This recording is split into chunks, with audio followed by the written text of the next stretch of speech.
자자자 봅시다. 103번부터 103번.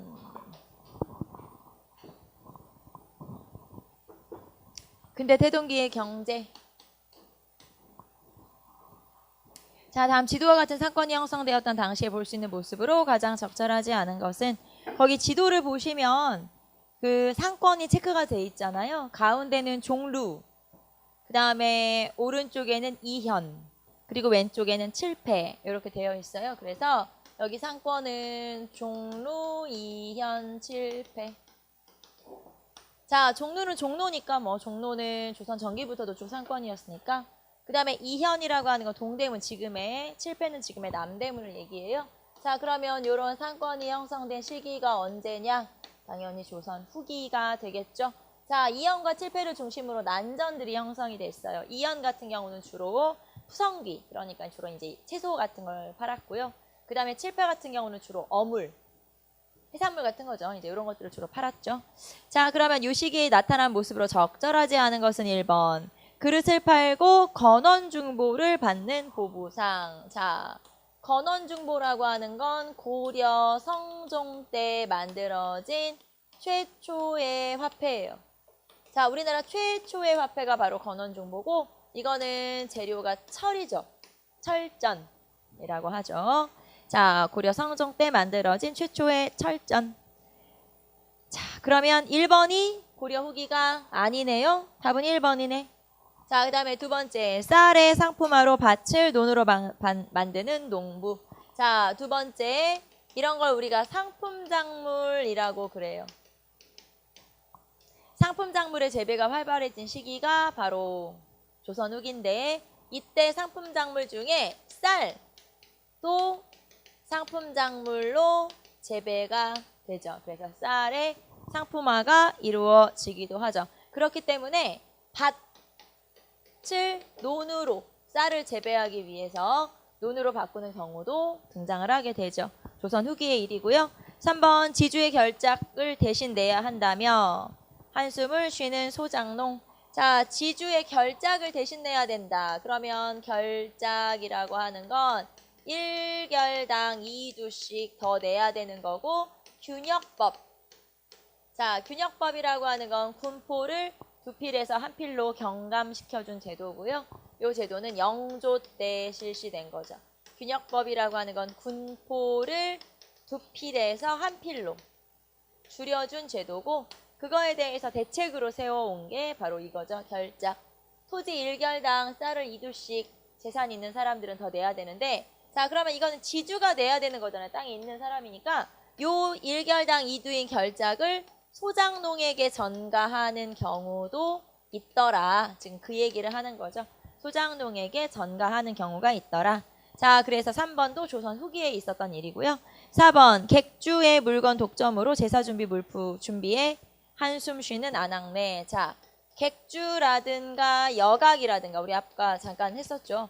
객주나 여각은 조선 후기에 주로 포구나 장시에 등장한 그런 상인들을 얘기하는 거죠. 그러므로 조선 후기가 맞고요. 자, 정답은 1번 찾으시면 되겠죠. 자, 그 다음에 104번 갑시다. 자, 조선 후기 사회 모습에 대한 설명 중 가장 적절하지 않은 것은 1번. 조선 후기에는 지주제가 일반화되었으며 소장료의 징수 방법은 종래 도조법에서 점차 타조법으로 바뀌어 갔다. 자, 18세기 이후로 가면 지주전호제가 일반화되게 되죠. 지주전호제가 일반화되고요. 당연히. 그러니까 16세기 이후부터 나타난 지주전호제는 18세기로 넘어가면 이제 다 모조리 다. 자, 그 다음에 여기서 이제 틀린 건 뭐냐면 1번이 정답인데, 틀린 거는 여기까지는 괜찮지만 원래 있었던 타조법에서, 자, 타조법은 정률지대, 여기에서 도조법으로 바뀐 거죠. 자, 도조법에서 타조법으로 바뀐 게 아니고 타조법에서 정액지대인 도조법으로 바뀌게 되죠. 자, 그래서 지대는 타에서 도로 바뀐 거예요. 지대는 타에서 도로 바뀐 거죠. 자, 그 다음에 여기에서 정률지대라고 했잖아요. 비율이 정해져 있다라는 뜻인데 여기는 2분의 1, 전체 수확량의 2분의 1을 얘기하는 거니까 우리가 이런 걸 병작 반수제라고 하기도 하죠. 자, 그래서 1번 도에서 타조, 도조에서 타조로 바뀐 게 아니고 타조에서 도조로 바뀌었다. 자, 정답은 1번 찾으시면 되고 나머지 볼게요. 영조 때는 균역법을 실시했으며 네, 균역법 영조. 두 필이던 군포를 한 필로 경감해주고 부족한 부분에 대해서는 토지 1결당 결작 2두를 부과하는 방법으로 보충하려고 했다. 맞는 설명. 두 번째, 자, 공인은 시전뿐 아니라 전국의 장시를 중심으로 활동했는데 점차 특정 물품에 대해서 대량으로 취급하는 도고로 성장하였다. 자, 공인이 등장하게 된 건 언제부터? 공인은 대동법의 실시부터 등장하게 됐으니까 광해군 이후에 등장하게 됐겠죠. 어떤 물품에 대해서 대동미, 그러니까 공가를 받아서 그 돈을 가지고 나라에서 필요한 물품을 사다가 납부하는데 자, 나라에서 필요한 물품을 사야 되잖아요. 그 사러 다니는 건 전국의 장시를 돌아다니면서 사왔다 그 말이에요. 그래서 여기에서 전국의 장시를 중심으로 활동했다라는 건 그런 뜻이죠. 전국을 돌아다니면서 물건을 사서 국가에 납부하는 역할을 했다는 얘기고요. 전국의 장시를 대상으로 했고 자, 그 다음에 워낙 물건을 또 대량으로 사고 하다 보니까 어떤 물건에 대해서 독점을 하게 되는 독점적 도매 상인인 도고로 성장을 하게 되죠. 즉 공인이 나중에 성장하면 뭐가 되냐? 도고. 공인이 성장하면 도고가 되는 거죠. 자, 그다음에 4번 조선 후기에는 양반층 내부에서도 계층 분화가 일어났으며 중앙정치에서 밀려난 양반은 향촌사회에서 겨우 위세를 유지하는 향반이 되거나 더욱 몰락해서 잔반이 되기도 한다. 자, 말하자면 양반층의 분화가 나타나기도 하죠. 자, 여기다 써볼까요? 양반층의 분화가 나타나기도 해서 이거를 양반층 내부에서 분열이 일어난 거니까 양반층의 자기도태라고 표현하기도 하는데 양반은 크게 권력을 차지한 양반, 즉 권반 또는 벌렬이라고 해요. 벌렬 양반 또는 벌렬 이렇게 나눠지고요. 그 다음에 나머지는 이제 몰락 양반으로 나눠지게 되는데 이 몰락 양반 중에서도 그래도 행세께나 할 수 있는 그래도 내가 시골 가면 좀 알아줄 수 있는 그 양반이 향반. 그 다음에 완전 몰락 양반이 잔반. 이렇게. 몰락 양반은 또 행세 좀 할 수 있는 향반. 아예 몰락해서 아예 내가 일을 안 하면 몸으로 일을 안 하면 먹고 살 수도 없는. 그래서 잔반 이렇게 나눠지죠. 자, 그러므로 이 중에서 조선 후기 사회의 경제에 대해 틀린 걸 골라라. 1번 찾으시면 되죠. 자, 넘겨볼까요? 자, 다음은 가제도에 관한 시행에 관한 자료이다. 가제도에 대한 설명으로 옳은 것을 골라라. 자, 가제도는 지금 거기 진한 색이 광해군 즉위년이죠. 광해군에서부터 인조대로 늘어나고 이렇게 점점 지금 확대가 되고 있는 모습이네요. 자, 그러면 이제 표시가 좀 잘못되긴 했는데 어쨌든 전국으로 확대 실시된 거는 숙종 때죠. 자, 그러면 광해군에서부터 실시돼서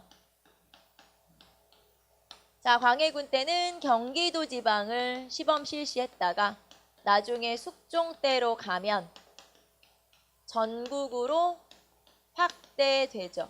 자, 물론 전국으로 확대된다고 해서 모든 곳에서 실시된 건 아니에요. 여러분 지도를 보시면 위에 두 칸은 하얗죠. 그러면 여기 두 칸은 익류 지역을 얘기하는 거예요. 그러니까 전국이라고는 하지만 실제로는 익류 지역을 제외한다. 자, 그럼 거기 익류 지역이 어디인 거예요? 평안도하고 함경도. 자, 그 두 칸 중에서 여러분이 볼 때는 어느 쪽이야? 왼쪽은 평안도, 오른쪽은 함경도. 그래서 평안도하고 함경도는 익류 지역이기 때문에 제외되죠. 그래서 익류 지역을 빼고 나머지 전체는 다 대동법이 실시가 되죠. 자, 그럼 대동법이 뭔데? 자, 대동법이라고 하는 건 그 전에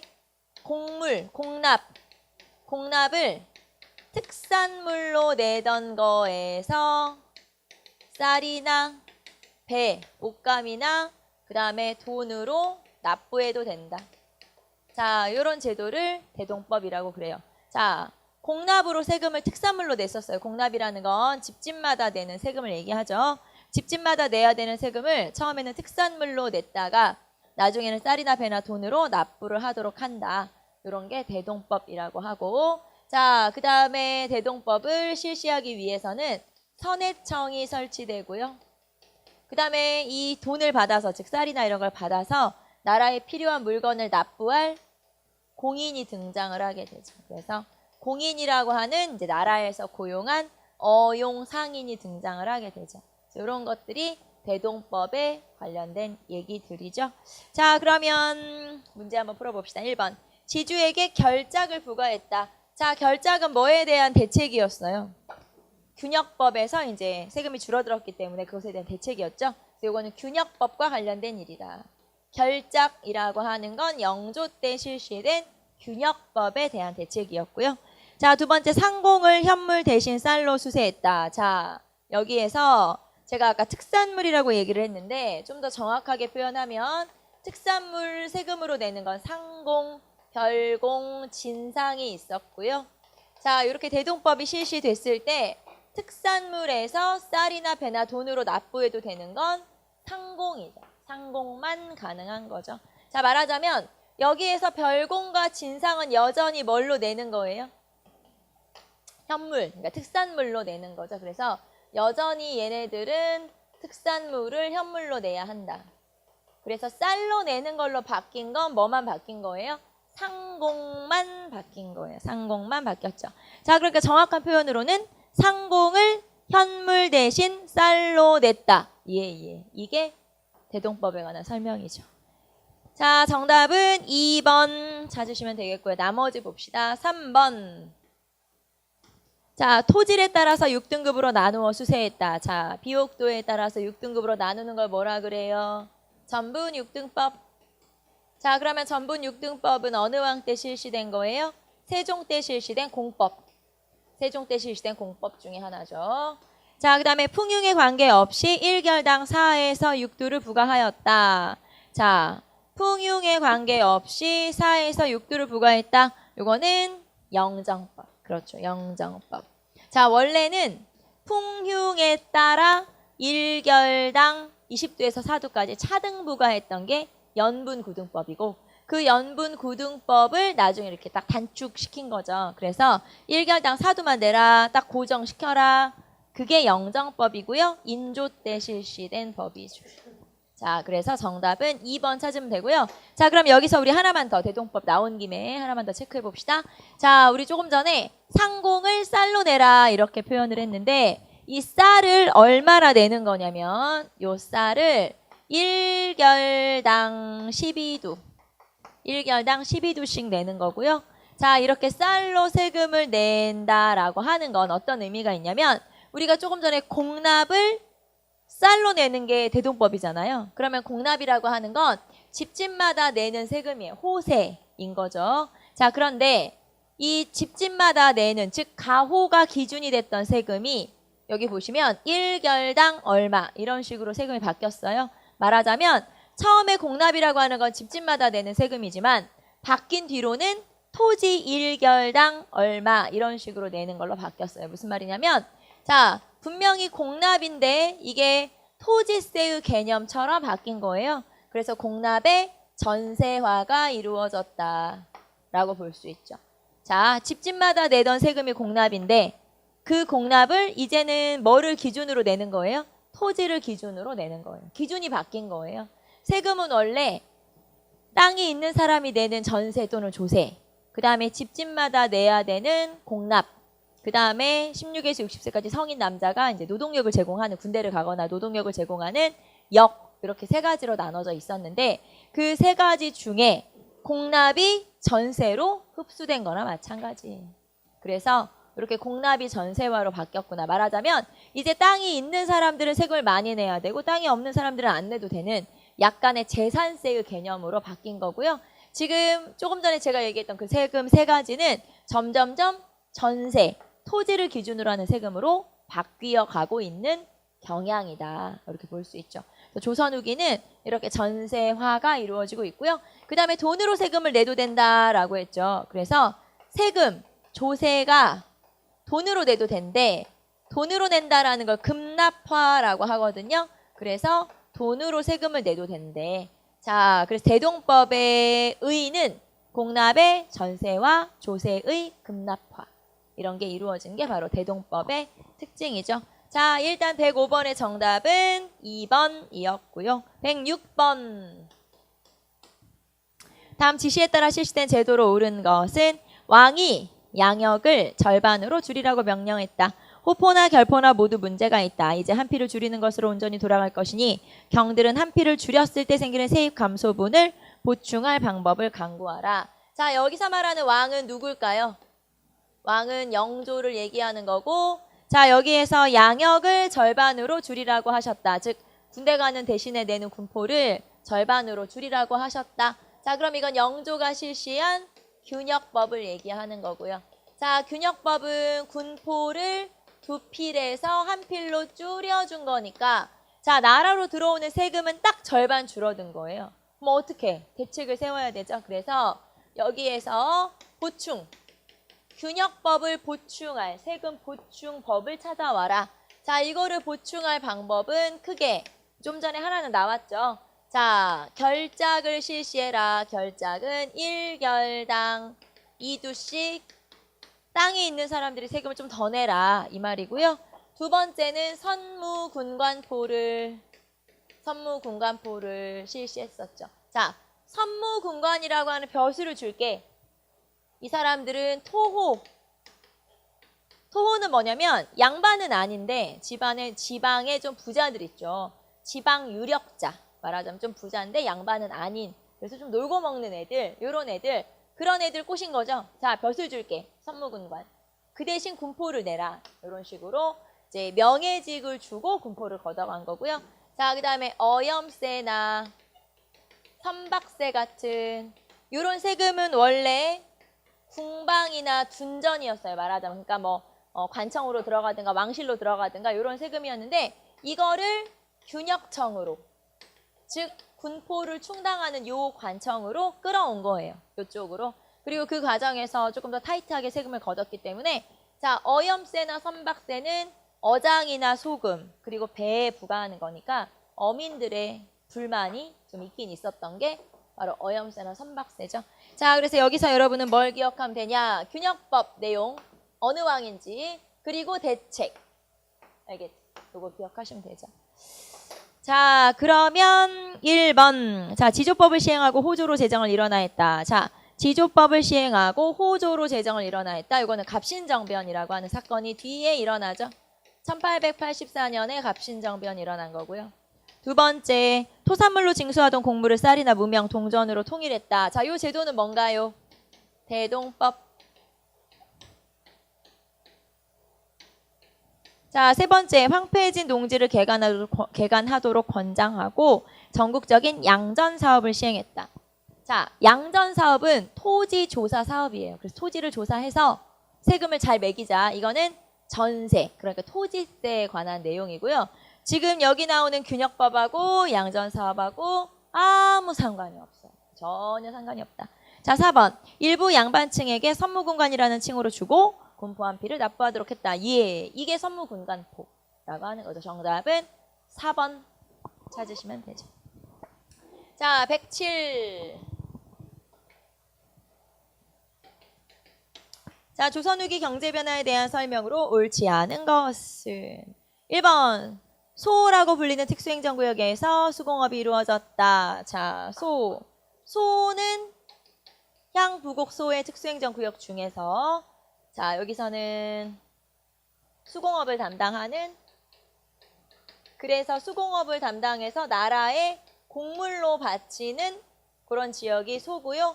요 특수행정구역이 소멸된 건 언젠가요? 조선으로 들어오면서 소멸되죠. 그래서 향부곡 소는 그럼 언제까지 있었어요? 고려시대까지 있었죠? 자, 그러면 소는 언제부터 있었던 거예요?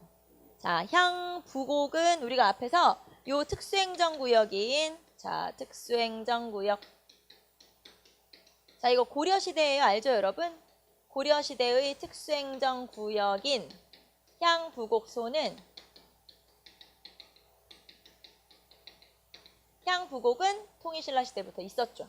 얘는 신라부터 있었지만 소는 고려에만 있었어요. 그래서 소는 고려에만 있었고, 이 소가 사라진 건 언제? 향부곡소가 다 사라진 건 언제? 조선시대가 되면서 사라지고요. 자, 여기 살던 사람들은 일반 평민이긴 하지만, 양인이긴 하지만 제약이 좀 많았던 사람들이고 향부곡 소가 사라지게 되면서 양인의 지위가 좀 더 확고하게 만들어졌으니까 양인이 좀 확대되거나 이제 양인이 좀 더 권한이 많아졌다 이렇게 표현할 수가 있겠죠. 자, 그래서 향부곡 소가 소멸한 거는 조선. 그 다음에 특수행정구역인 향부곡소는 향부곡은 신라, 소는 고려시대만 있었던 거고요. 자, 그래서 소가 수공업을 담당한다는 거. 뭐 답은 1번이네요. 네, 당연히 조선 후기가 아니니까. 자, 그럼 나머지 볼게요. 단어들 한번 체크해 봅시다. 첫 번째, 도고. 자, 도고라고 불리는 독점적 도매상인이 활동했다. 네, 조선 후기의 도고. 자, 이 도고는 사상이거나 공인이 성장을 하게 되면 도고가 되는 거예요.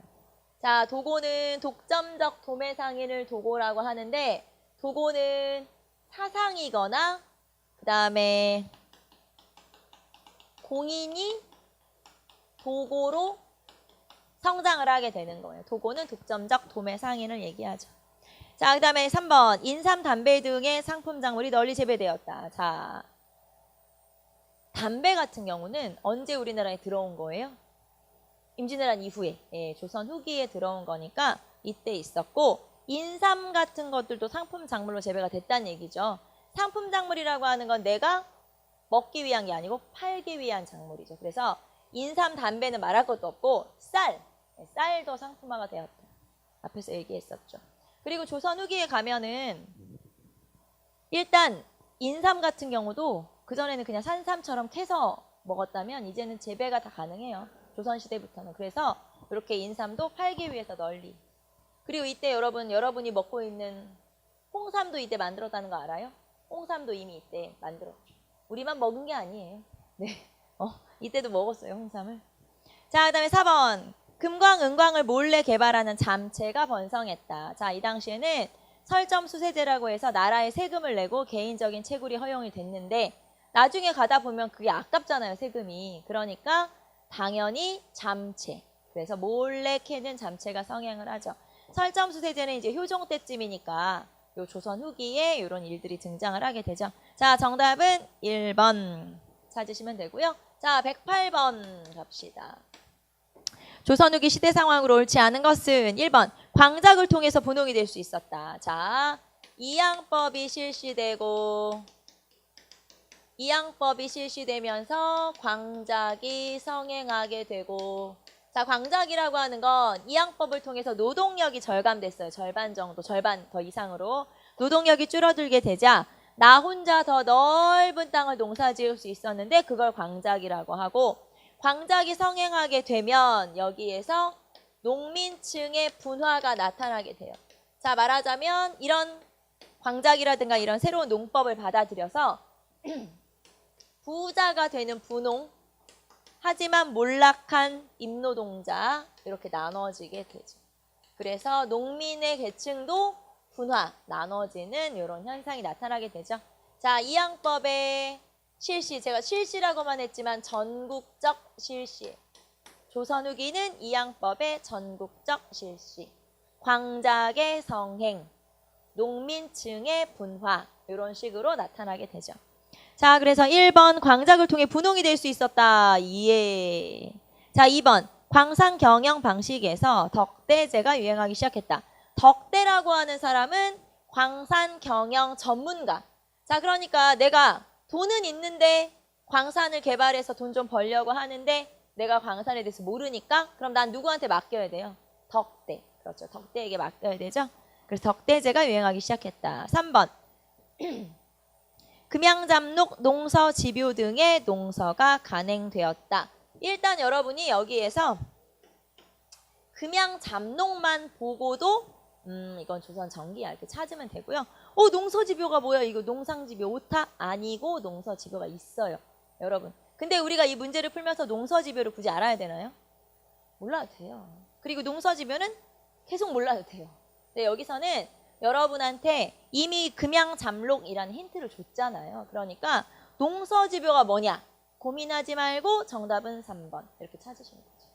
이렇게 여러분이 만약에 모르는 게 나왔다. 네, 그럼 이게 당연히 답일 경우가 많아요. 틀린 경우가 많으니까 너무 고민하지 말 것.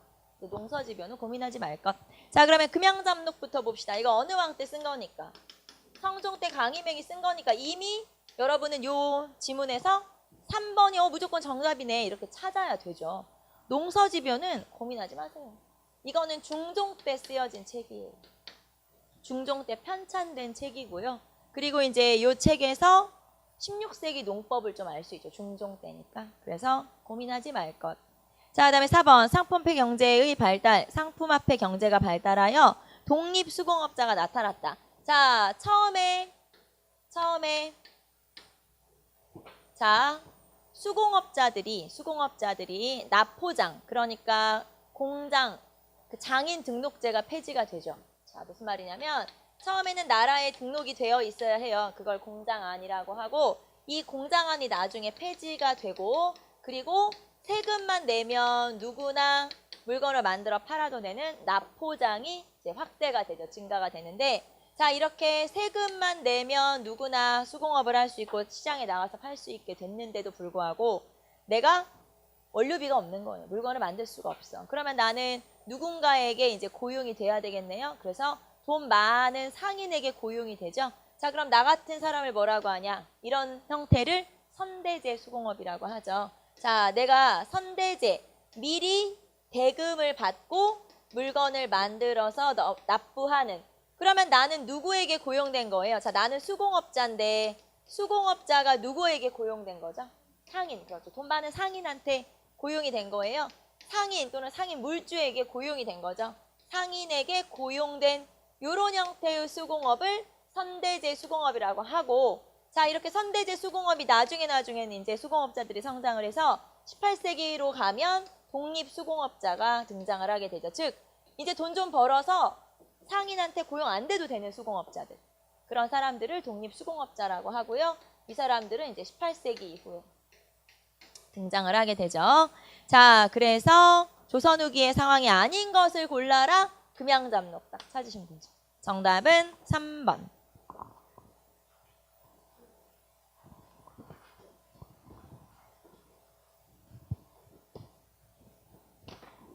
자, 근대 태동기 4회 109번으로 갑시다.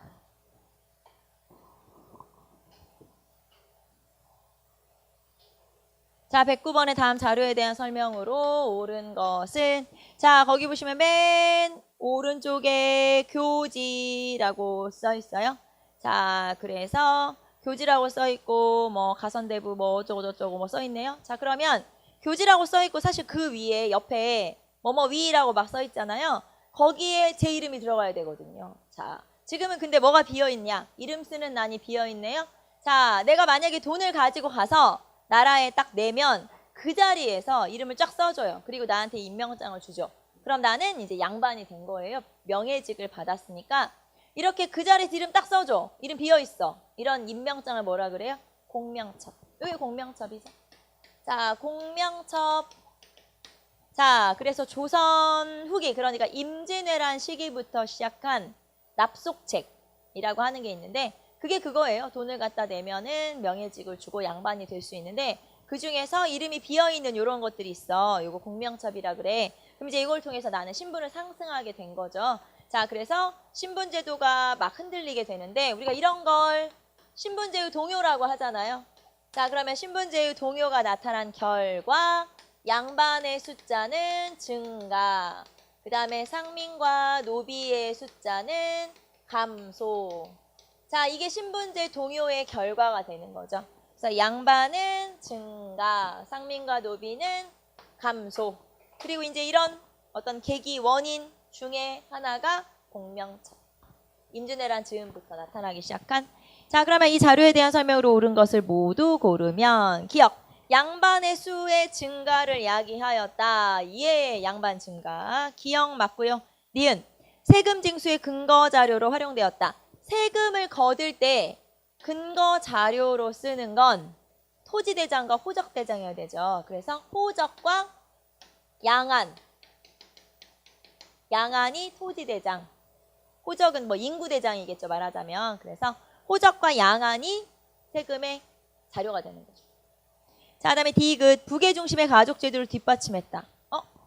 부계 중심의 가족 제도를 뒷받침하려면 예를 들면은 친형 제도라든가 친형 제도는 와이프를 데려와서 이제 여자가 시집을 가는 거죠. 남편 집으로. 그 다음에 양자 제도가 일반화된다거나 뭐 장자 상속이 일반화된다거나 이런 내용들이 나와야 아 이게 부계 중심의 가족 제도가 확립된 거구나 이렇게 알 수 있죠. 자, 그 다음에 리을 국가재정을 보충하기 위해 발행되었다. 네. 자, 그러면 납속이나 공명처를 왜 만들었어? 너무 나라가 가난해서. 임진왜란을 겪는 과정에서 너무 재정이 어려워지니까 그렇게라도 나라에서 재정을 좀 확충해야겠다라고 한 게 바로 공명첩과 납속책이죠. 자, 그래서 기역, 리을 이렇게 찾으시면 되겠네요. 정답은 4번. 자, 조선 후기 신분 변화의 역할, 신분 변화와 역할에 대한 설명으로 옳지 않은 것은 1번. 양반의 수는 늘어나고 상민과 노비의 수는 줄었다. 네, 당연히 맞는 설명. 2번. 역관은 외래문화 수용에서 선구적 역할을 수행했다. 자, 역관이 뭐 하는 사람이죠? 역관.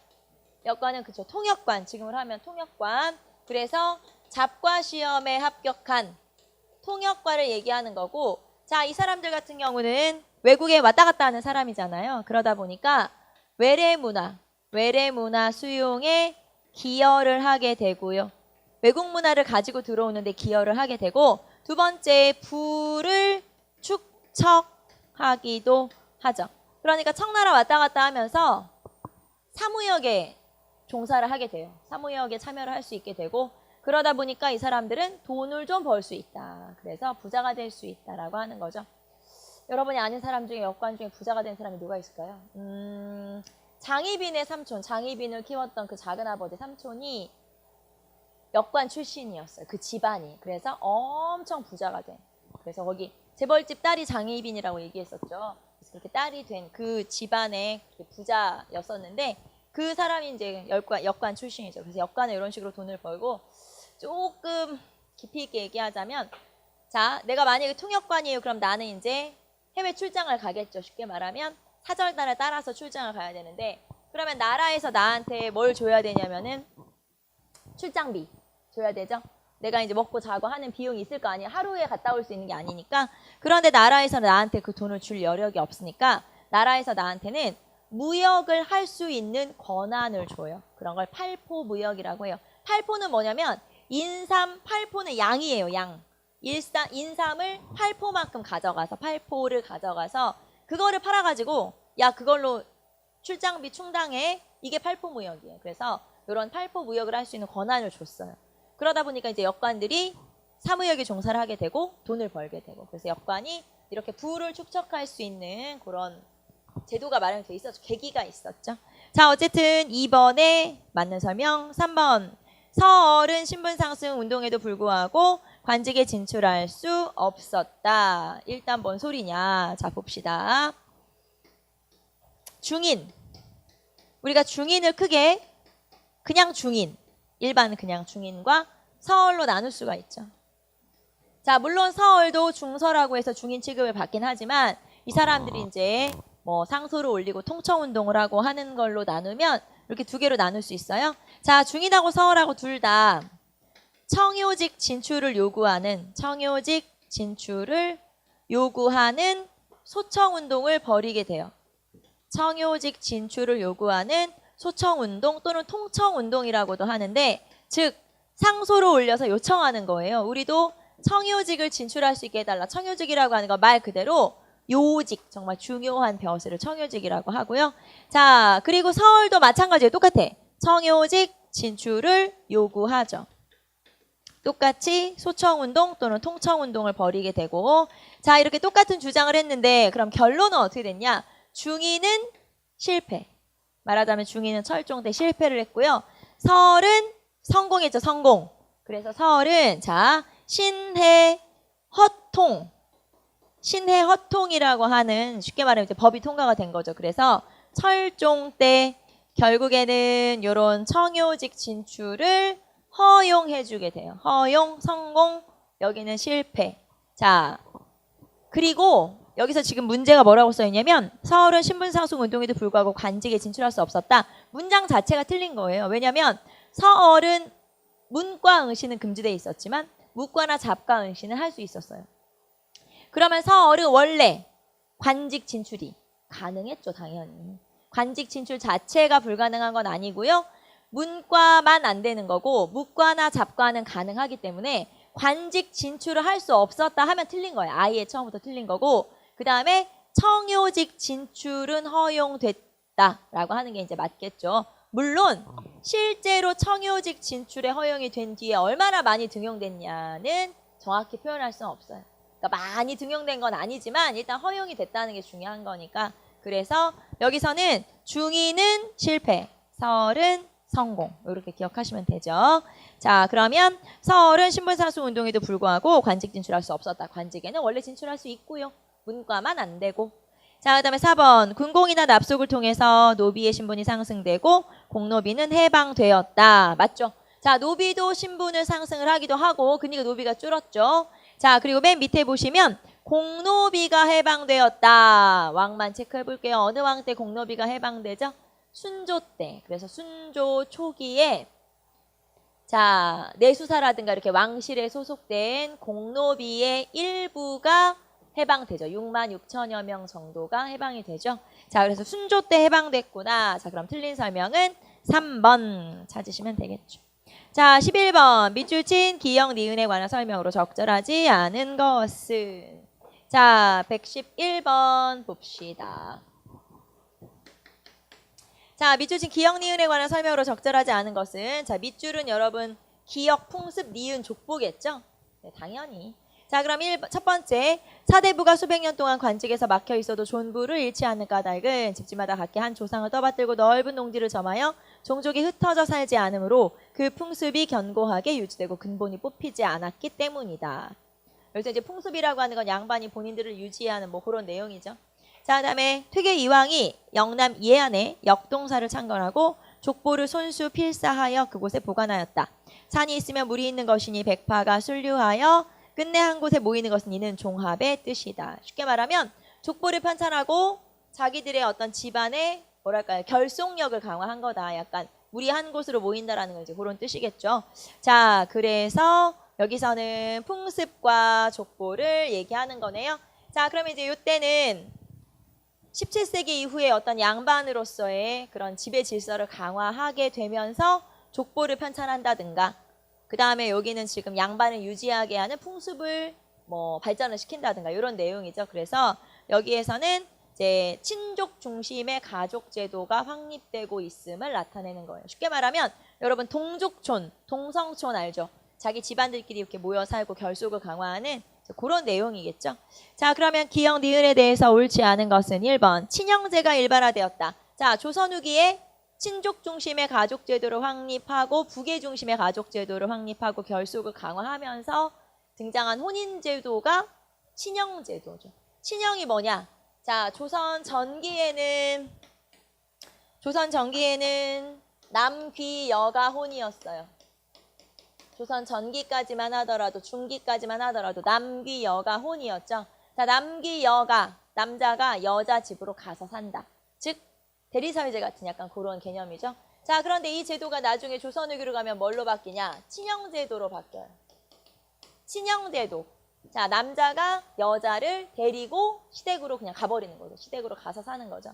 그래서 여기는 우리가 아는 표현으로 장가간다, 남자가 들어가서 산다 이런 개념이라면 여기는 여자가 시집간다라는 개념에 가깝다고 보시면 돼요. 똑같은 결혼한다라는 표현이 그런 식으로 표현을 달리할 수 있는 게 여기는 장가가는 거고 남자가 여자 집으로 가는 거고 여기는 여자가 남자 집으로 가서 사는 거니까 그렇게 바뀌었다고 볼 수 있고요. 자, 그러면 조선 후기의 가족 제도 중에 친형제가 있었네? 당연히 맞는 설명이죠.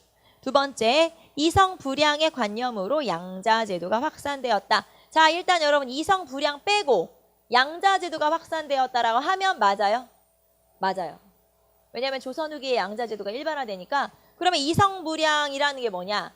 이성불량은 성씨가 다르면 양자로 삼지 않는다라는 뜻이니까 결국에는 양자는 어디서 데려오는 거냐? 우리 친척 중에서.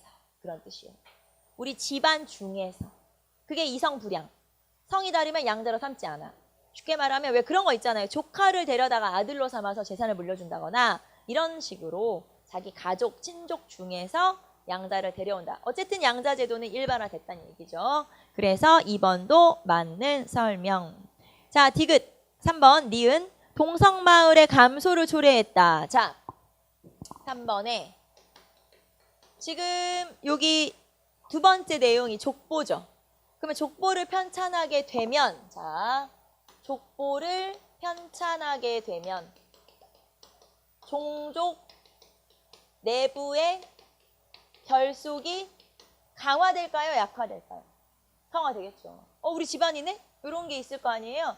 그러니까 종족 내부의 결속이 강화되면서 당연히 동성촌이 확산되겠죠. 확대되겠죠.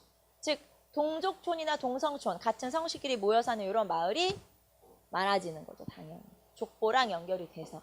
자, 그래서 동성마을의 감소를 초래했다. 당연히 증가를 초래한 거죠. 정답은 3번이 틀린 설명이죠.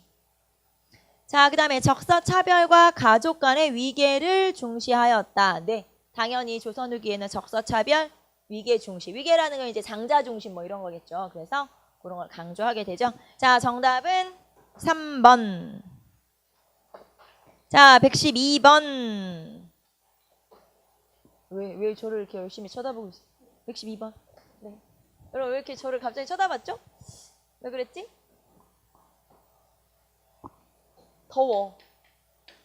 웬일이야? 교실이 닫고. 오늘 날씨가 좀 따뜻하긴 하죠. 이제 큰 추위는 없다고 하더라고요. 이제 끝까지 2월 지날 때까지 큰 추위는 없대요. 정말 다행이죠. 롱패딩 괜히 샀어. 제 사촌동생이 저한테 샀고만, 결국 샀고만 저한테 그러더라고요. 그래서 야, 지하철이 얼마나 추운지 알아? 이러면서 제가 그랬죠. 망했어. 이제 내년 돼봐. 이제 5, 60대 아저씨, 아줌마들이 다 롱패딩 입고 다녀. 왜냐면 이제 자식들 거. 내년은 안 입을 거거든, 애들이. 생각해보세요. 중고등학생, 대학생들이 이제 내년에 롱패딩 안 입는다? 그러면 이제 다 아빠들이 입고 다니겠지. 엄마, 아빠들이. 내년에는 다 이제 다 까만색 옷, 그 롱패딩들을 다 이제 아저씨, 아줌마들이 다 입고 다니게 될 거예요. 내년에 딴 게 유행할 거거든. 원래. 그렇게 될 거거든.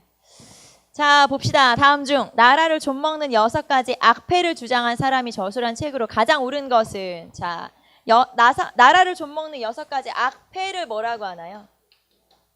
육좀. 그렇죠. 육좀. 육좀을 제시한 사람 누구? 이익. 성호이익이죠. 성호이익. 그래서 이익.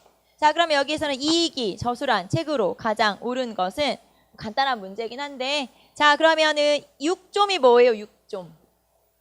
노비제도, 양반제도, 뭐 문벌제도, 그 다음에 사치, 승려, 게으름 뭐 등등 이런 것들이 육좀이죠. 그래서 이런 육좀을 제시한 이익, 그리고 이익의 대표 서적, 대표 저서로 성호사설이 있죠.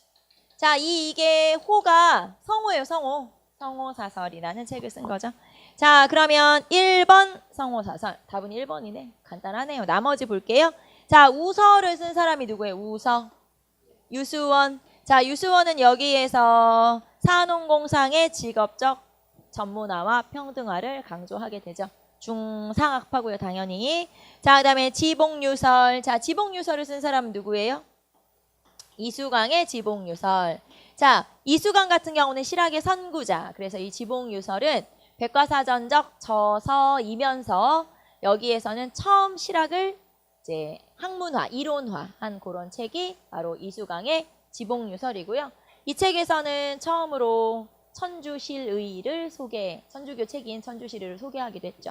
자, 그래서 백과사전적 저서 알아두시고 자, 그 다음에 담헌서. 자, 담헌서를 쓴 사람은 누구? 홍대용이죠. 홍대용. 담헌서를 쓴 사람은 홍대용. 자, 그래서 홍대용의 담헌서라고 하는 요 책에 굉장히 많은 내용들이 뭐 여기에 이마경륜이라든가 이런 책들이 이 책 안에 들어있는 책들이거든요. 그래서 여기선 지전설 이런 걸 제시하기도 하죠. 자, 그러면 이게 성호사설, 그 다음에 유수원의 우서, 그리고 이제 홍대용의 담헌서, 그리고 여기에서는 이수광의 지봉유설 이런 책들. 여기처럼 지금 책 제목하고 저서 정도는 여러분이 알고 있어야 돼요. 실학자라고 해봤자 7명 우리 책에 나오는, 그리고 실학의 선구자 이 사람까지 8명 이 정도니까 저서들은 좀 기억을 하셔야 되겠죠. 자, 정답은 1번 찾으시면 되고요. 113. 다음 저서에 대한 설명으로 옳지 않은 것은, 자, 저서를 한번 볼까요? 첫 번째 산림경제. 자, 홍만선의 산림경제. 농업, 임업, 축산업, 식품 가공 등을 망라하였다. 농서죠, 농서인데 이 산림경제라고 하는 책은 여러 분야, 또 꼭 농업 아니더라도 여러 분야에 대한 소개를 하고 있죠. 두 번째 박세당의 색경. 자, 박세당의 색경은 역시 과수, 축산, 기후 여러 가지를 또 망라한 책이고요. 자, 그 다음에 관홍소초라는 책이 있죠. 자, 관홍소초라고 하는 책은 박지원의 저서예요. 그래서 박지원의 저서들도 좀 알아두자. 박지원은 관홍소초에서 농업 기술을 발전시킬 것을 제시하고 있죠. 자, 이 사람은 중상학파이긴 하지만 상업만 강조한 건 아니고요. 이 사람은 농업 발전에도 주장을 하게 되는데 보통 중농학파가 주장한 건 토지제도의 개혁안을 주장한 거지만 중상학파인 박지원은 농업 기술 개발에 관한 내용을 쓰게 돼요. 이 관홍소초라는 책에서. 자, 그래서 이 책은 박지원이군. 자, 정약용의 저술이 아니고요. 박지원에 관한 책이죠. 자, 그 다음에 농업 기술과 농업 정책에 관한 책이다. 이건 맞는 설명이지만 저자만 틀린 거예요. 자, 그 다음에 농가집성 신속. 그래서 이양법 보급에 기여를 하게 된 책이 신속의 농가집성.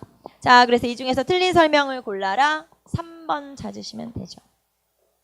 자, 114. 조선 후기 문화에 대한 설명으로 가장 적절하지 않은 것은 1번. 조선 후기 문예는 양반의 위선적인 모습을 비판하고 사회의 부정과 비리를 풍자하고 고발하는 경향을 보였다. 자, 조선 후기에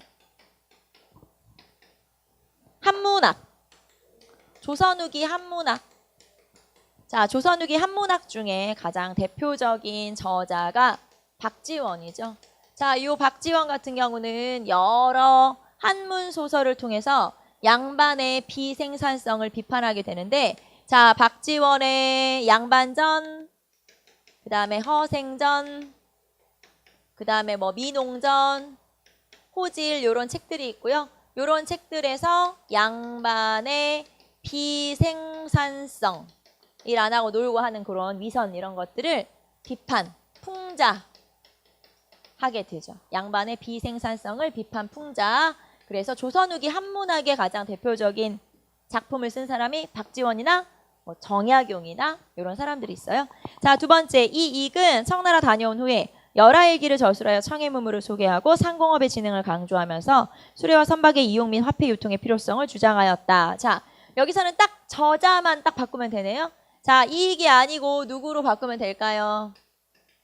박지원의 열하일기죠. 박지원의 열하일기. 자, 박지원이라고 하는 책은 박지원이 사절단으로 청나라에 다녀와서 쓴 기행문에 해당하고요. 단순히 여행기가 아니라 굉장히 다양한 보고 겪은 경험들을 녹여놓은 그런 책이고, 자, 이게 바로 박지원의 저서죠. 자, 그러면 정답은 2번 찾으면 되고, 자, 나머지 봅시다. 3번. 정약용은 마과회통을 저술하여 제너의 종두법을 소개했으며, 자, 종두법을 최초로 소개한 책이에요. 정약용의 마과회통은 제너의 종두법을 최초 소개한 책이죠.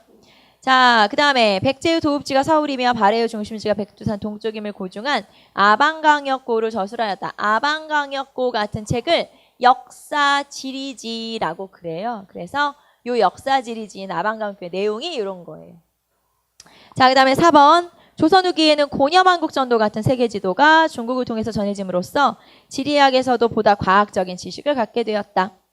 고려만국전도는 서양 선교사가 그린 세계지도죠. 그런데 이 세계지도에 세상의 가운데가 중심이 중국이 아니었어요. 그래서 세상의 중심이 중국이 아니구나. 즉 중국 중심에서 벗어날 수 있는 그런 이제 우리한테 그런 계기를 준 게 바로 이 고려만국전도.